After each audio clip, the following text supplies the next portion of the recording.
Syederalun berbicara soal bioskop, Provinsi Aceh adalah salah satu provinsi yang bisnis bioskopnya sudah lama tidak lagi muncul sejak belasan tahun lalu. Pasalnya, syariat Islam yang menjadi alasan dibalik tutupnya bioskop di provinsi yang bertajuk Serambi Mekah tersebut. Keberadaan bioskop bukan hal yang baru di Aceh, bahkan jauh sebelum bencana tsunami melanda tahun 2004, bioskop sudah ada. Tetapi lain halnya dengan masa sekarang, bioskop sudah tak lagi kita temukan di Aceh. Sehingga bagi warga Aceh yang ingin menonton bioskop, mereka harus mengunjungi ke provinsi tetangga yaitu Medan, Sumatera Utara.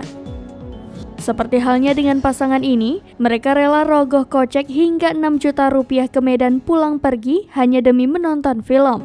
Momen tersebut dibagikan oleh akun Instagram @reskiaciana pada Sabtu 7 Desember 2022 dan saat ini postingan tersebut telah ditonton lebih dari 89.000 pengguna.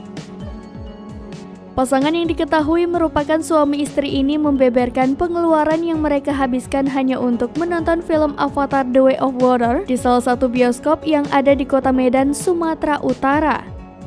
Pada caption unggahan video tersebut, pemilik akun juga menuliskan petisi untuk membuka bioskop di Aceh karena kami juga butuh hiburan dan cuma punya waktu libur yang sedikit. Sontak unggahan itu pun menuai beragam komentar dari para warganet.